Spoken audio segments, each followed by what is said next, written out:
Hello everyone and welcome back to another video from Wake&Tech. In this video, I'm going to show you how to download the Bolt application on your iOS device. So let's get started right away. First of all, from your iOS homepage, open up the App Store, and once you open it up, tap on the search section and then type in Bolt and start your search. Once you find the Bolt application, tap on it and you will see the Get or Download button. Just tap on this button and this will begin the download and installation of the Bolt application on your device.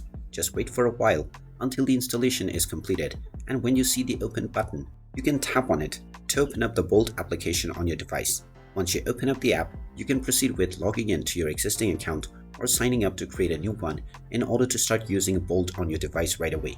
And there you have it. That is how easy it is to download and install the Bolt application on your iOS device. If you find this video helpful, make sure you hit that like button and subscribe to our channel if you haven't done so already. Also ring that notification bell to never miss another update from us.